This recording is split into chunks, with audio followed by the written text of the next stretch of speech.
porque hoje quero conversar com você, quero lhe contar uma história.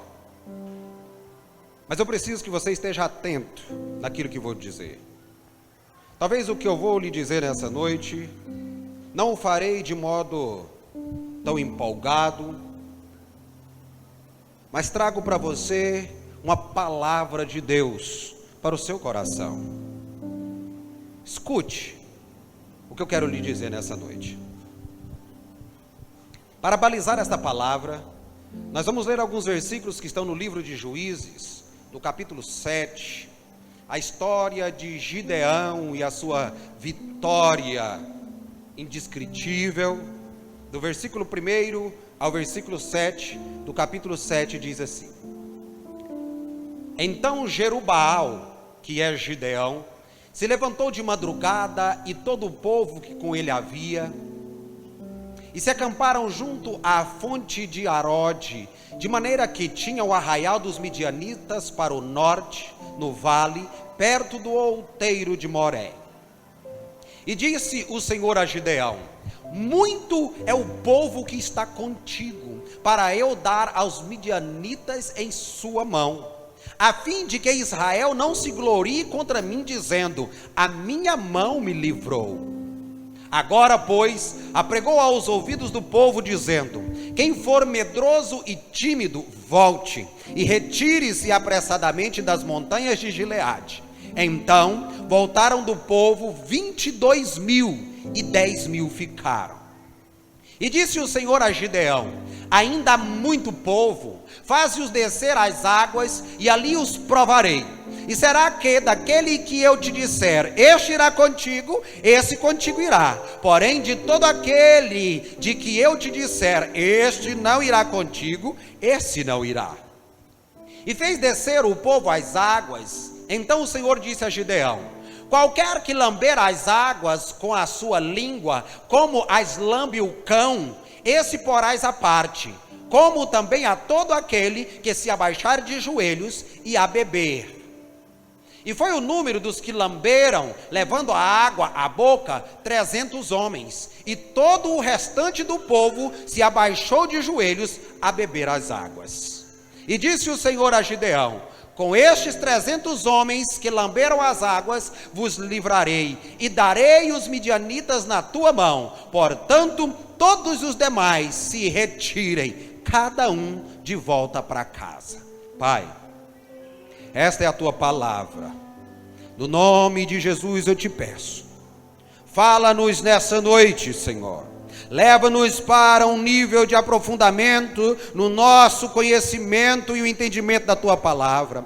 E leva-nos também à compreensão de qual seja a tua boa, agradável e perfeita vontade. Silencia o mensageiro, Senhor, e traga a mensagem à tua igreja, no nome de Jesus.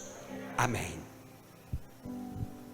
Vitorioso, vitória, vencedor, são palavras que compõem diariamente o dialeto que nós, cristãos, principalmente os evangélicos, utilizamos. Assim como luta, guerra, batalha, também nós aplicamos essas palavras ao nosso dia a dia, a diária das nossas labutas. Mas eu quero te dizer algo nessa noite.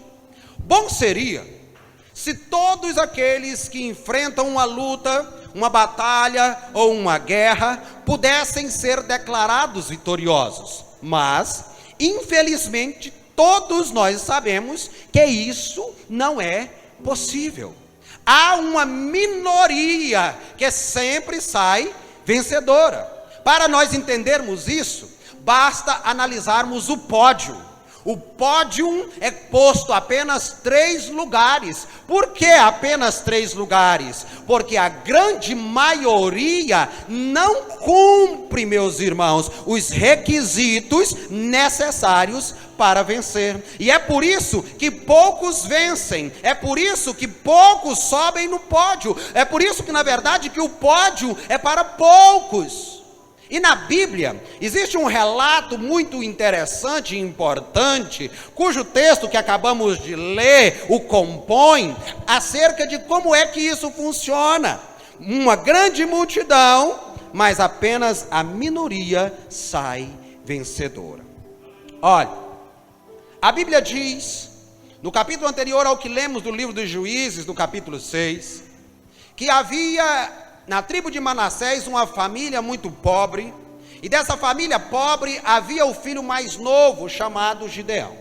Cada vez que Israel semeava, que havia uma colheita, eles iam ter farturas, então eles sofriam o ataque de salteadores, ladrões, que eram os midianitas. E esses midianitas, eles eram ajudados por outros chamados amalequitas. E a Bíblia diz que todos do Oriente, sempre que Israel tinha colheita para se fartar, eles invadiam e tomavam tudo, saqueava e roubava. Nesse episódio, esse jovem rapaz da família, da tribo de Manassés, estava malhando o trigo, ou seja, debulhando as espigas do trigo num buraco da penha, onde ele tentava salvar alguma coisa antes que o exército dos amalequitas e de os midianitas chegasse e levasse tudo embora. Em seu coração havia tristeza, em seu coração havia muita decepção e frustração, inclusive com Deus. E nós percebemos isso quando da palavra de Deus relata que enquanto ele estava trabalhando, o anjo do Senhor se apresentou a ele e saudou-o dizendo: o Senhor é contigo,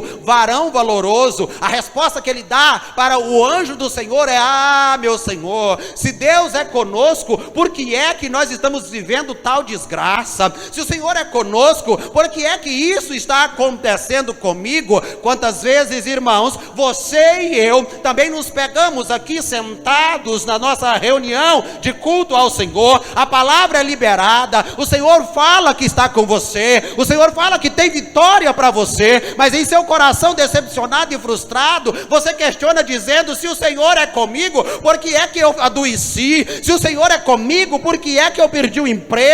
Se o Senhor é comigo, por que é que o meu casamento está ruindo, está acabando?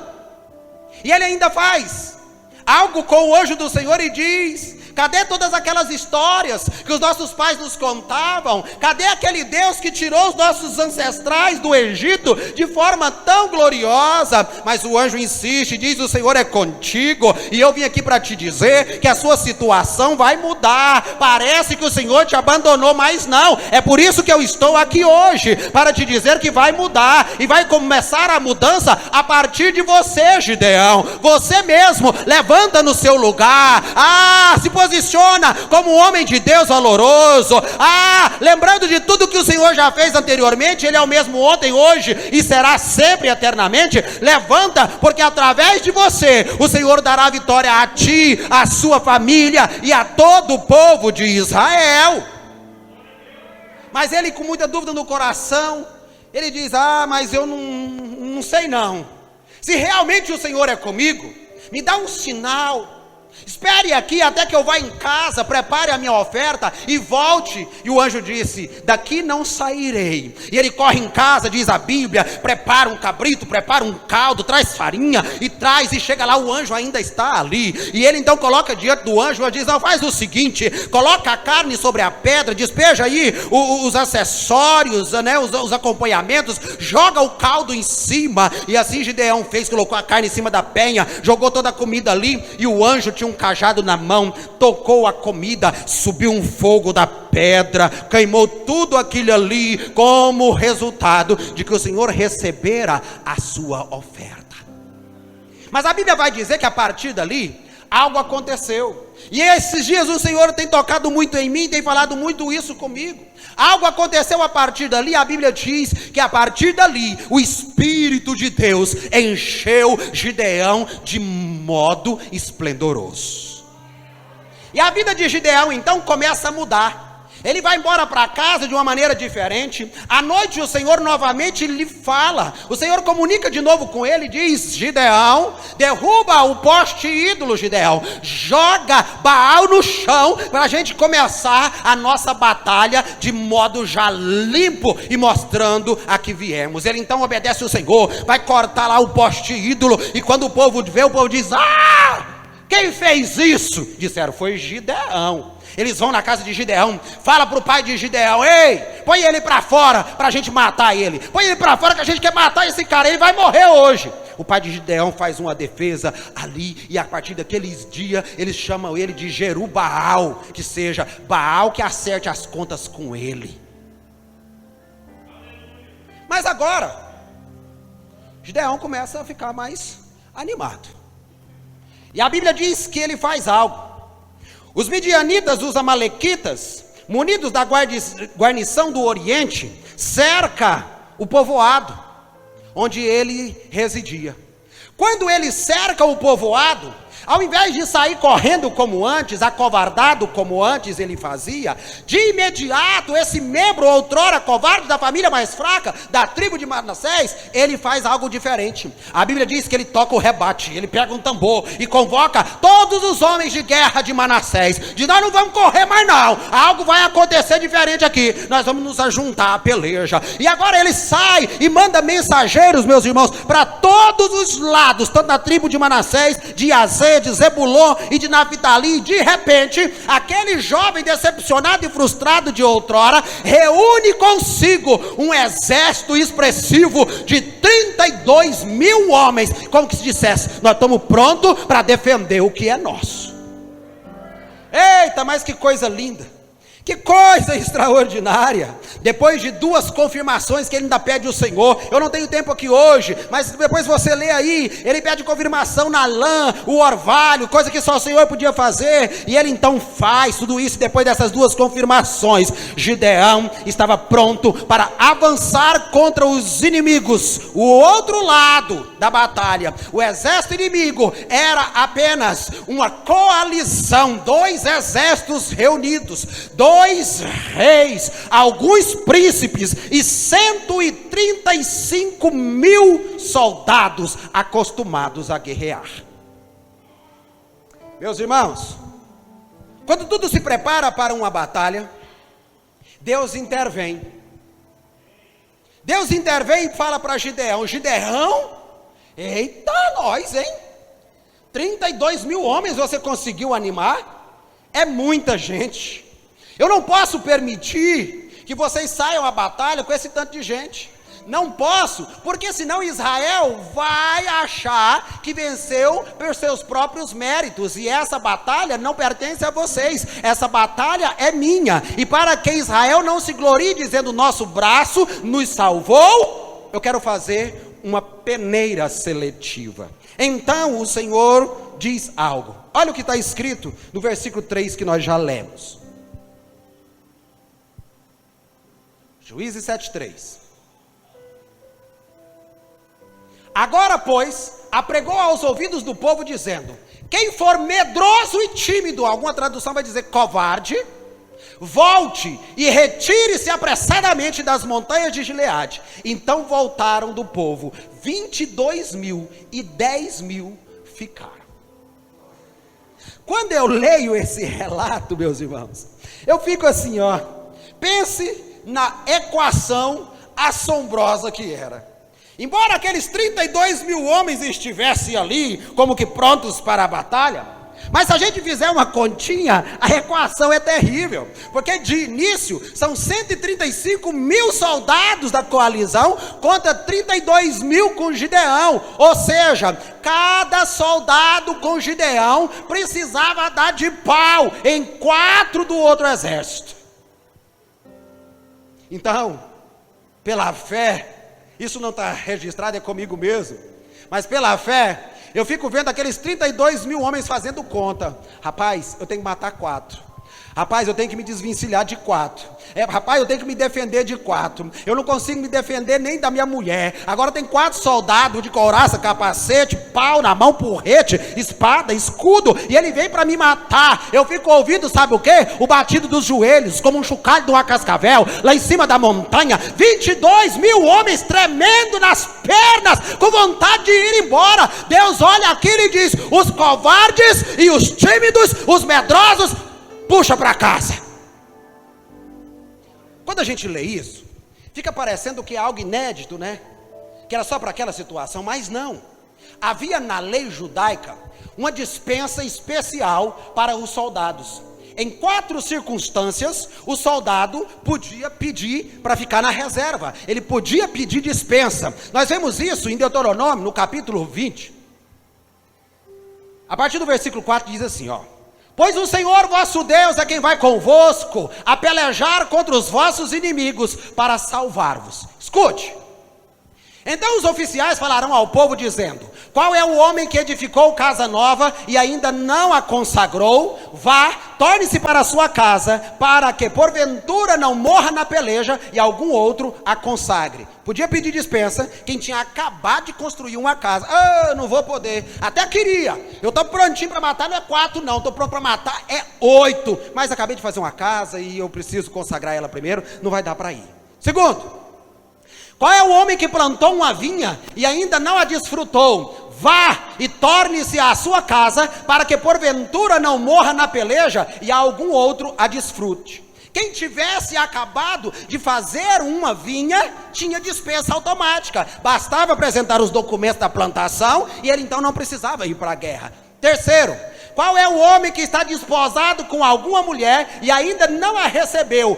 Vá e torne-se à sua casa, para que porventura não morra na peleja e algum outro homem a receba. Aí é demais, né? O recém-casado também estava dispensado de ir para a guerra, porque o Senhor disse: se você for para a guerra, outro vai assumir o seu lugar. Está dispensado. Mas existiu o 4º grupo que diz: e continuarão os oficiais ao falar ao povo dizendo: qual é o homem medroso e de coração tímido? Vá e torne-se à sua casa, para que o coração de seus irmãos não se derreta como o seu coração. Essas 4 categorias de homens recebiam dispensa automática. O que havia acabado de construir uma casa, o que havia acabado de plantar uma vinha, o que estava recém-casado e o medroso e o covarde. Deus nunca teve uma boa relação com os covardes. Deus nunca lidou bem com esse grupo, meus irmãos. Na primeira oportunidade que tiveram, 22 mil homens voltaram para casa, sem pensar nos 10 mil que ficaram ali para defender o total, o conjunto, o todos. Nem quiseram saber o que aqueles 10 mil iam enfrentar. Com medo, covardes, voltaram para suas casas. Meus irmãos, sabe por que Deus nunca se relacionou bem com os covardes? É porque eles têm um ministério. Primeiro, eles puxam os outros para trás. Esse é o papel do covarde. O covarde sempre está atrás e segurando a roupa de alguém. Quando você era criança e ia andar no escuro, você vai lembrar dessa cena imediatamente. Tinha algum colega com você, ele ia, mas ele estava aqui, ó, agarrado na sua roupa, porque o covarde, além de estar sempre com vontade de voltar, ele está pronto para puxar as pessoas para trás. Eles na realidade têm medo, desanimam a turma, dizem que as coisas não vão dar certo, são pessimistas e na grande maioria das vezes estão extremamente cansados. Olha, vamos nos lembrar dos 12 espias que Moisés enviou à terra prometida. Como aqueles homens fizeram este trabalho? Números 13, versículo 33.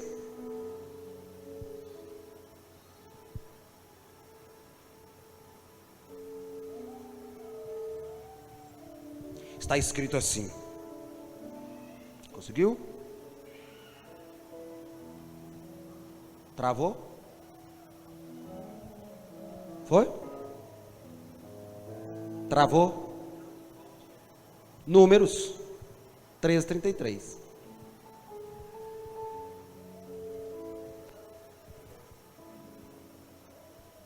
Olha o discurso dos covardes.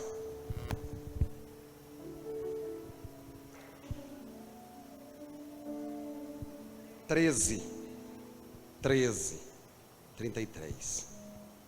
Eles chegaram para Moisés e disseram assim: também vimos ali gigantes, filhos de Anak, descendentes dos gigantes, e éramos aos nossos olhos como gafanhotos, e assim também éramos aos seus olhos.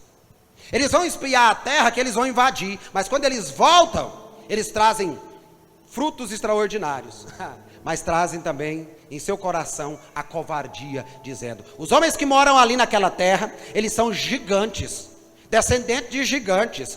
Quando eles olham para nós, nos veem como gafanhotos, e quando nós olhamos para eles, nos vemos do mesmo modo. Quando eu olho para ele, eu me vejo como um gafanhoto. Esse é o covarde. Esse é o covarde ainda nos dias de hoje, no meio da igreja. Muitos covardes, por medo, arrumam desculpas, anulando assim a fé. E a Bíblia diz que sem fé é impossível agradar a Deus, e conseguinte, as obras de Deus também são anuladas em sua vida. Olha o que Paulo vai nos dizer em 2 Timóteo, no capítulo 1, no versículo 7. O que é que o Senhor espera de nós? Porque Ele não gosta de covardia, porque Deus não nos deu o espírito de temor, mas de fortaleza, e de amor, e de moderação. Se Deus nos dá o espírito de fortaleza, Ele não admite covardia. Lembra do que eu te disse? Antes de tudo na vida de Gideão, o Senhor encheu ele com esse mesmo espírito de fortaleza, e foi por isso que ele decidiu ir para a batalha. Nessa noite esse mesmo espírito está aqui para encher aqueles que dele necessitam. Irmãos e irmãs, é algo ruim de dizer, mas eu quero dizer algo para você nessa noite. Deus lida tão mal com os covardes, que em Apocalipse capítulo 22, versículo 15, a palavra do próprio Senhor diz que Ele tem um local, um lugar especialmente preparado para os covardes. Ele diz: mas fora ficarão os cães. Junto com os feiticeiros, os fornicadores, os homicidas, os idólatras e qualquer que ama e comete a mentira. O covarde, Deus o pareia com esse tipo de pecado. A covardia é vista com Deus nessa mesma semelhança desses outros, que a gente faz de tudo para desviar. É tempo de nos enchermos desse espírito de fortaleza, porque para ser vencedor, para ser essa minoria vencedora, é necessário cumprir o requisito da não dispensa do Senhor. Porque se Ele olhar para você e ver teus joelhos batendo, você se tremendo de medo, Ele vai dispensar você e te mandar para casa.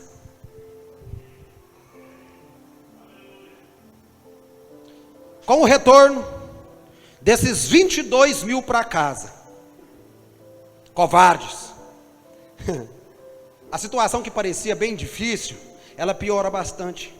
Porque agora, meus irmãos, são 135 mil contra 10 mil. Faz a continha rápida, você vai ver que cada soldado que estava com Gideão, e agora, ao invés de 4 soldados, ter que dar de frente, ia ter que apeitar 13,5. Se matar 4 já é difícil, pensa você matar 13,5.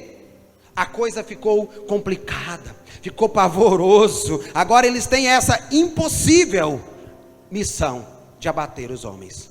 Contudo, Deus olha e fala algo que eu acho sensacional. Deus olha e fala assim: ainda tem muita gente. Tá de brincadeira? Eu tenho que enfrentar 13,5. E agora Deus fala: não vai ainda. Ainda tem muita gente. Juízes 7. Eu vou caminhar para concluir.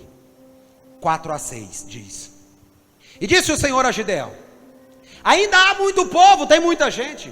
Faze-os descer as águas, e ali os provarei. E será que daquele que eu te disser, este irá contigo, esse contigo irá. Porém de todo aquele que eu te disser, este não irá contigo, esse não irá. E fez descer o povo às águas. Então o Senhor disse a Gideão: qualquer que lamber as águas com a sua língua, como as lambe o cão, esse porás à parte, como também a todo aquele que se abaixar de joelhos a beber. E foi o número dos que lamberam, levando a mão à boca, 300 homens. E todo o restante do povo se abaixou de joelhos a beber das águas. Deus faz mais uma seleção. Ele dispensa os desapercebidos. Ele dispensa os desatentos. Meus irmãos, Deus declara que o exército restante de 10.000 homens ainda era um número muito expressivo para aquilo que ele queria fazer. Então ele sujeita eles a uma segunda prova. Olha, ele usa a figura do cão. E ele diz: aquele que fizer como o cão, se ajoelhar, colocar a mão e levar a língua diretamente na água, esse você coloca de um lado. E os que se abaixar, pegar a água com a mão e trazer a boca, você coloca esse de outro lado. Porque os cães, mesmo estando abaixados, a sua boca fica próxima da água. E ele está atento e pronto para revidar qualquer repente, qualquer ataque e qualquer perigo. Mas um homem não. Se o homem se ajoelha, coloca as mãos no chão, desce a boca lá na água, ele fica desatento, desapercebido, ele nem vê o perigo chegar. É por isso que o Senhor diz: os desatentos, os desapercebidos, os luados, aqueles que uma hora estão lá em cima, outra hora estão lá embaixo, esses daí, Gideão, faz um negócio para a gente, tira eles de lado. Quando o Gideão vai fazer a conta, dos 10.000 só lhe resta 300, 9.700 estavam todo mundo desapercebido, e o Senhor dispensou. Certa vez, Jesus foi se encontrar com os seus discípulos. O seu último encontro, na verdade, no Getsemane, aquele encontro que viemos celebrar nessa noite. No momento que ele mais precisava que estivessem atentos, no momento que ele mais precisou da intercessão deles, ele se afasta por um pouco de tempo e quando volta, os encontra dormindo. E Jesus dá um grito: uau! Marcos 14. 37. E chegando, achou-os dormindo e disse a Pedro: Simão, está dormindo? Não podes vigiar 1 hora? Vigiai e orai, para que não entreis em tentação. O espírito na verdade está pronto, mas a carne é fraca. Aqueles que não vivem uma vida de vigilância, vão viver uma vida vendo as pessoas subindo no pódio. Aqueles que são desapercebidos, aqueles que são sempre desencorajados, aqueles que estão sempre desatentos, eles sempre só focarão na vitória dos demais, e começam a questionar: por que não ocorre comigo? Por que não acontece comigo? Por que comigo é diferente? Lembra de Gideão no início que ele falou: Deus nem comigo está, porque se Deus estivesse comigo eu não estava passando por aquilo. O Senhor veio agora e mostra para Gideão: primeira coisa, Gideão, seja homem, rapaz, tenha coragem, porque eu sou contigo. Segunda coisa, Gideão, esteja sempre alerta, esteja sempre atento, esteja sempre vigilante, para que você não seja pego de surpresa. No livro do Provérbios está escrito a palavra que diz: porque dá sono aos teus olhos, isto te empobrecerá. A Bíblia diz em vários textos, inclusive ele diz aqui com o seguinte a Gideão, que o estar sempre alerta, levantar cedo, é um sinal de bênção do Senhor. Alerta, deixa de dar sono, deixa da preguiça, deixa da desatenção, esteja sempre pronto, seja como um soldado. O soldado tocou o clarim, ele tem poucos segundos para estar pronto diante do seu oficial. É isso que o Senhor está esperando da gente, não aquele, você tem que bater na porta, chamar em casa, levanta, vamos, veste a roupa. Não é essa roupa. Pegou a espada, vai pegar a espada. Ei, o Senhor está chamando um povo atento e pronto para vencer. Tem alguém querendo vencer nessa noite? Tem alguém querendo vitória nessa noite? O Senhor está dizendo para você: deixa a covardia de lado, não confie no teu braço, mas não seja covarde. E outra, esteja pronto, todo o tempo, em todo momento, é o que a Bíblia recomenda. Em todo tempo estejam alvas as suas vestes, e nunca falte óleo sobre a sua cabeça. Meus irmãos, Deus tem uma vontade enorme de usar você.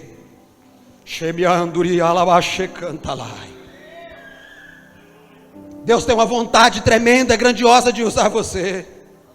Mas se você tem essa vida morna, Ele mesmo com vontade de te usar, Ele já falou que a vontade que dá nele é de vomitar, é de regurgitar. Ele prefere que seja ou frio ou quente. Mas aqui nessa noite, o que Ele quer de você é que esteja quente, porque já cantamos aqui: Santo Espírito que desce como fogo, incendeia-me, incendeia-me, incendeia-me. Que esse seja o seu coração o tempo todo, meus irmãos, porque esse grupo de pessoas, os desatentos, eles não enxergam o que precisa ser feito, eles não se dão conta das coisas que estão acontecendo ao redor e perdem a benção por isso. E disse aqui no Goiás, por palavras chucras e populares, que cavalo arriado não passa na porta duas vezes. Com essa última apartação dos bons que serviam dos desapercebidos, o número ultrapassa o ridículo. Porque agora, meus irmãos, a equação que se forma, ela é igual a 135 mil soldados da coalizão contra 300 homens com Gideão. É o igual a 450 por 1. Olhe para mim. 450 para cada um. É ridículo. É ridículo. Vamos lá pedir bênção, ajoelhar nos pés dele, beijar as botas e encerrar isso. Porque não tem como, não dá para vencer, é impossível isso acontecer. Alguém está dizendo: ei, são 22 legiões e meia para ser abatida por 300 homens, 300 soldados abater 22 legiões e meia, não dá. Mas lá no fundo alguém grita assim: conta de novo, conta de novo. Essa é a palavra do Espírito Santo aqui para você nessa noite.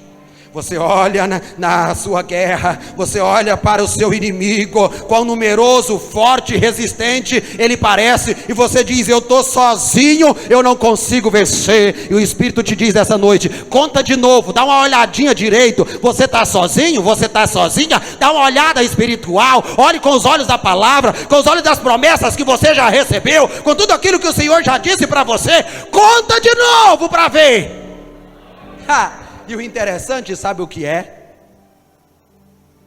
É que quando fica nesse número, o Senhor diz para Gideão: bora, agora chegou, agora é a hora. Mas quando ele fala isso para Gideão, ele diz assim: se ainda há alguma dúvida no teu coração, desce no acampamento dos midianitas e escuta um papo que está rolando lá. Sem contar para ninguém. Gideão levanta de noite, na calada da noite, chama apenas um para ser testemunha, do que ia acontecer, e vai pé por pé. Quando eles chegam no arraial, escute, olha, todo mundo para ouvir lá, olha. Eles chegam pé por pé, e tem dois soldados conversando. É o Nima, um fala para o outro assim: rapaz, essa noite eu tive um sonho, e esse trem está me incomodando o dia inteiro. Que sonho que você teve? Eu sonhei que um pão de cevada, um bolo de cevada, descia da montanha onde estão acampados lá aquele pouquinho de homem, descia rolando e passava na tenda, em cima da tenda do nosso comandante oficial, e virava a tenda de ponta cabeça. O outro falou: eu já sei interpretar o seu sonho. Sabe o que é o seu sonho? Isso não é outra coisa, é a espada de Gideão que vem contra nós. Gideão está ali escutando. Irmãos, até eu, já pensou? Um cara sonha, minha filha, o cara sonha com um bolo. Pensa, o cara sonha com um pão. Sonhei com um pão rolando, uma roda de pão. Aí o outro fala: é a espada. O Senhor, na verdade, é que estava falando com Gideão: vem com tudo, Gideão, porque essa vitória será sua. E ele volta correndo e prepara os homens, diz: levanta, prepara. O Senhor dá uma instrução e uma estratégia para Gideão. Ele fala: pega um vaso, um alabastro aí, um pote, pega uma tocha e uma trombeta, e vamos embora, porque chegou a hora. O Senhor falou que é agora, é a hora da nossa vitória. E alguém está dizendo: conta de novo, conta de novo. Aí eles agora começam a contar. Chega lá, Gideão faz apenas assim uma estratégia rápida. Ele fala: 100 por ali, 100 pela direita, 100 comigo pelo meio, 100 de lá, 100 daqui e 100 comigo, 301 homens. Olha para mim, o que eu fizer, vocês fazem. Eles estavam com tochas escondidas no vaso de barro e uma trombeta. Aí o texto diz assim: quando foi no momento exato, Gideão quebrou o vaso. Pá! Todo mundo quebrou o vaso. Pá! Na mão, a trombeta. Na outra, a tocha. E eles gritaram assim: espada de Gideão! Tocha, trombeta. Cadê a espada? Que espada? Com o barulho daqueles potes se quebrando, a buzina de 300 homens tocando trombeta, os potes quebrando, e no mesmo momento um arraial todo cercado com tocha. Havia uma fábula que se contava entre aqueles exércitos, que os espíritos dos soldados que eles houvessem matados, um dia voltaria para vingar a morte, mas no lugar da cabeça teriam a tocha de fogo. E quando eles escutam aquele barulhão todo, os soldados saem todo mundo correndo. Quando eles veem aquele tanto de tocha, eles se apavoram pela sua própria crendice ou incredulidade, a sua própria feitiçaria. E a Bíblia diz que eles começaram a morrer assim: um pegou a espada, o outro pegou a espada, e no pavor e no medo, no barulho da trombeta, aquele tanto de tocha, eles começavam a entrar na espada uns dos outros e morreram. Conta de novo. A equação é quanto? A equação correta é assim: 135 mil soldados, 2 reis, muitos príncipes, contra Gideão, 300 soldados e o Senhor dos exércitos. Conta de novo, você contou errado. Conta novamente, e a equação muda radicalmente quando Deus toma partido de um dos exércitos. Agora o que se vê é os homens tocando buzina, iluminando o caminho, e só o Senhor guerreando, só o Senhor só o Senhor destruindo o inimigo. É isso que Ele tem para você. Não faça parte da grande maioria dos covardes, dos desatentos, mas seja daqueles corajosos que se encheram do Espírito fortalecedor, e que é todo tempo que o Senhor te chamar, você diz: estou aqui. Fala, Senhor, que o teu servo ouve. Fala, Senhor, que o teu servo está pronto. E a garantia do Senhor desde o princípio é: essa batalha não é de vocês, essa batalha é minha. Para ser vitorioso, para ser bem sucedido, a Bíblia está recheada de receitas, indicações e instruções. Os que dela absorver tal tesouro vão subir no pódio.